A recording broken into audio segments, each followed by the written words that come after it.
Assalamualaikum warahmatullahi wabarakatuh. Perkenalkan, saya Fikri yang bertugas sebagai perawat. Di sini saya akan melakukan strategi pelaksanaan keperawatan pada pasien dengan gangguan perilaku kekerasan. Di sini saya akan mempraktikkan strategi pelaksanaan keperawatan yang pertama. Saya sebagai pasien dengan gangguan perilaku kekerasan. Selamat siang Pak, perkenalkan saya perawat Fikri yang bertugas dari pukul 7 sampai 2 siang. Apakah kita bisa berkenalan Pak? Nama Bapak siapa ya Pak? Dan senangnya dipanggil apa? Herman, boleh dipanggil saya Pak Herman. Baik Pak. Bagaimana perasaan Bapak saat ini? Tidak baik? Masih ada perasaan kesal dan marah Pak? Ya. Baik, kalau sekarang kita berbincang-bincang tentang perasaan marah Bapak, di mana enaknya ya Pak?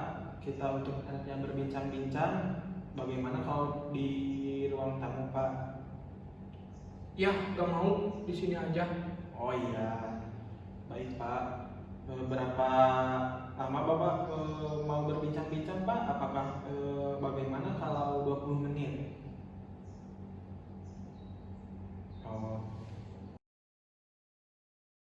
Kalau boleh tahu apa yang menyebabkan Bapak marah? Apakah sebelumnya Bapak pernah marah dan penyebabnya apa Pak? Pernah waktu itu saya pulang ke rumah dan istri saya sering tidak menyediakan makanan. Baik, sama yang sekarang Pak? Tidak, istri saya tidak becus merawat saya. Oh, jadi itu dua penyebab marah Bapak ya Pak? Pada saat marah itu Bapak pulang ke rumah dan istri belum menyediakan makanan apa-apa ya Pak? Apa yang Bapak rasakan? Apakah Bapak merasa kesal dan kemudian Bapak berdebar-debar, mata melotot, rahang terkatup rapat dan tangan mengepal? Iya, memangnya kenapa? Oh begitu. Setelah itu apa yang Bapak lakukan?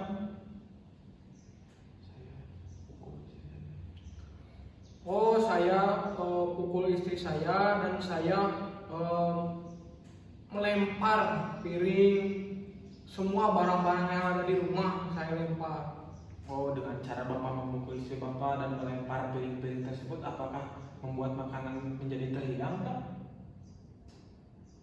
Tanya aja sama istri saya. Begini Pak, lebih baik hal itu ditinggalkan. Jika Bapak memukul istri Bapak dan memecahkan piring, coba Bapak pikir kerugian apa saja yang Bapak alami. Istri saya jadi sakit. Betul, itu istri Bapak jadi sakit dan takut Bapak memecahkan piring-piring. Menurut Bapak, adakah cara lain yang lebih baik Pak? Gak tahu. Maukah Bapak belajar cara mengungkapkan kemarahan dengan baik tanpa menimbulkan kerugian? Ada beberapa cara untuk mengontrol kemarahan Pak. Salah satunya adalah dengan cara fisik. Jadi melalui kegiatan fisik disalurkan rasa marah. Bagaimana kalau kita belajar satu cara dulu? Ya.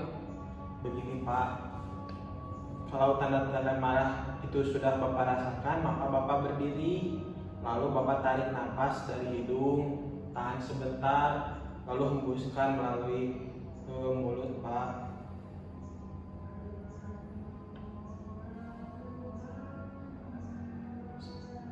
Mari Pak, kita coba bersama-sama ya Pak. Ayo tarik nafas dari hidung Pak. Nah, bagus. Tahan. Tiup melalui mulut Pak. Nah, lakukan sebanyak 5 kali ya Pak. Bapak sudah dapat melakukannya. Sebaiknya latihan ini Bapak lakukan secara rutin, sehingga bila sewaktu-waktu rasa marah itu muncul, Bapak bisa terbiasa untuk melakukannya. Bagaimana perasaan Bapak sekarang? Lumayan baik. Baik. Sekarang kita masuk ke cara mengontrol kemarahan yang pertama, yaitu dengan cara kegiatan fisik. tarik napas dalam ke dalam buku harian Bapak. Mari saya bantu.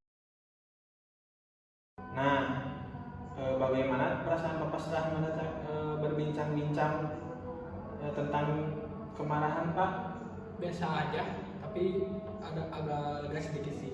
Ya, jadi ada dua penyebab Bapak marah. Ya, istri saya tidak masak saat saya sudah pulang dan tidak becus untuk merawat saya. Nah, Bapak bisa sebutkan cara untuk mengontrol kemarahannya Pak? Baik Pak, bagus sekali. Dengan cara menghembuskan napas dari hidung. Baik Pak, dengan cara menghembuskan napas dari hidung dan dikeluarkan dari mulut. Ya, baik Pak, bagus sekali.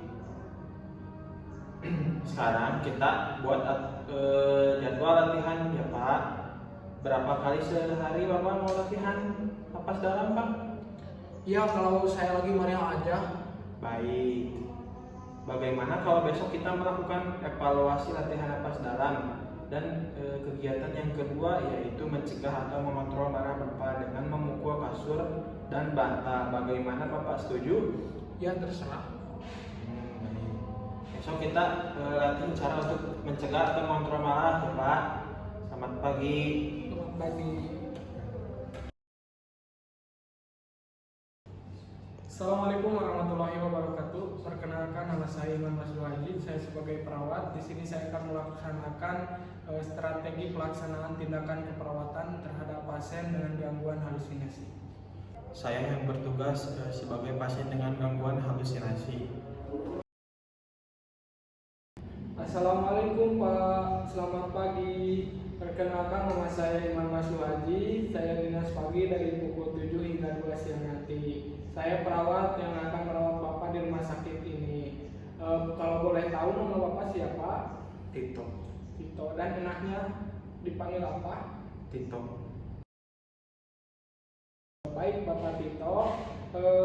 Bagaimana keadaan Bapak sekarang? Baik Pak. Baik Pak Tito, bagaimana kalau kita berbincang-bincang tentang suara yang mengganggu Bapak dan cara mengontrol suara-suara tersebut? Apakah Bapak bersedia? Berapa lama Bapak mau berbincang-bincang? Sebentar saja Pak. Baik Pak, kalau begitu kita akan mulai. Apakah Pak Tito mendengar suara tanpa ada wujudnya? Iya Pak. Saya percaya Bapak mendengar suara tersebut, tapi saya sendiri tidak mendengar suara itu. Apa yang dikatakan oleh suara yang Bapak dengar, apakah Bapak mendengarkannya terus-menerus dari sewaktu ke waktu? Suara itu mengatakan pada saya bahwa pada tubuh saya terdapat roh jahat, sehingga saya harus bersihkan roh itu. Kapan ya paling sering Bapak mendengar suara itu? Siang hari, kadang pagi hari. Berapa kali dalam sehari Bapak mendengarnya? 3 sampai 5 kali Pak. Pada keadaan apa suara itu terdengar? Apakah ada waktu sendiri? Ya Pak, saat saya sedang duduk di kamar. Apa yang Bapak rasakan ketika mendengar suara itu? Bagaimana perasaan Bapak ketika mendengar suara tersebut, Pak? Saya merasa takut dan cemas Pak. Kemudian apa yang Bapak lakukan? Jika saya mendengar suara itu, saya berteriak agar suara itu diam, namun tetap tidak bisa, hingga membuat saya semakin ingin menghilangkan roh yang ada pada anak saya. Baiklah Pak, apa yang dialami itu namanya halusinasi ya Pak. Ada 4 cara untuk mengontrol halusinasi Bapak alami, yaitu menghardi, minum obat, bercakap-cakap, dan melakukan aktivitas. Itu merupakan penanganan halusinasi. Hari ini bagaimana kalau kita latih cara pertama dulu, yaitu dengan cara menghardik. Apakah Bapak mau melakukan? Bagaimana kalau kita mulai ya? saya akan mempraktekkan dahulu, baru Bapak mempraktekkan kembali apa yang telah saya lakukan. Begini Pak, jika suara itu muncul, katakan dengan keras, pergi, pergi, pergi. Saya tidak mau dengar kamu suara palsu, sambil menutup kedua telinga. Seperti ini ya Pak. Coba sekarang Bapak ulangi lagi seperti saya lakukan tadi. Jika saya mendengar suara itu, saya katakan pergi, pergi, pergi. Saya tidak mau dengar kamu suara palsu. Wah, bagus sekali Bapak. Sudah bisa mempraktekkan. Bapak bisa mempraktekkan hal itu apabila mendengar suara tersebut. Baiklah Pak, bagaimana perasaan Bapak? Saya merasa baikan. Baiklah, besok kita akan berlatih lagi dan berbincang-bincang ya Pak untuk membahas teknisnya kedua pada jam 9. Baik, Pak. Terima kasih Pak, saya akan kembali ke ruangan. Ya, makasih. Kalau membutuhkan saya boleh panggil di ruangan saya. Ya, wassalamualaikum, selamat siang. Ya.